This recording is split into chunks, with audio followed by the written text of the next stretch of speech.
Yeah, and I understand that also, that sentiment because when I had the art exhibit back in 2018, there was a lot of women. I would say I mainly had women or vulva owners who came to the exhibit. There were some men who was either coupled with the woman or what have you, but they didn't understand as well, and it made them feel very uncomfortable, and I think that that is a good thing, to make people feel a little uncomfortable because this is a topic that I still feel in 2024 is, it's there's still a lot of shame around it, around the vulva, around, reproductive rights, around, like, just the female form or the feminine And form. it feels ridiculous when really we're almost, I think we're over, there's more women than men in terms of population.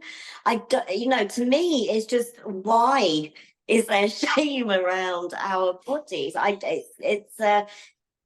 It's confusing. I mean, I have a daughter as well, and I ask her, how do you feel about women's rights being rolled back? How do you feel about this as the next upcoming generation?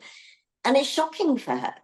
And we kind of just like grew up, I know my generation, we grew up with a certain amount of acceptance. This is how it is. And then slow changes were being made. And you're thinking, um, well, I think the biggest thing for me was moving out to the US. I sometimes sit here and think, would I be making this work if I was living back in London in the UK? I don't think so, Cara.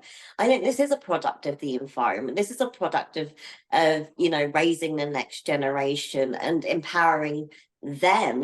Why was it okay for me to have certain rights and the next generation can't have these rights? It just is, it's very confusing. And then Yeah. also just thinking about, as I said, that global perspective, I'm very conscious that there are billions of women that don't have the right to vote. There are billions of women that don't have autonomy over their own bodies. And America is a pivotal structure for these changes. Anything that happens here does impact the rest of the world. So, Mm. you can sit here in our little bubbles and think, that vote doesn't matter. It matters. I can't stress that enough.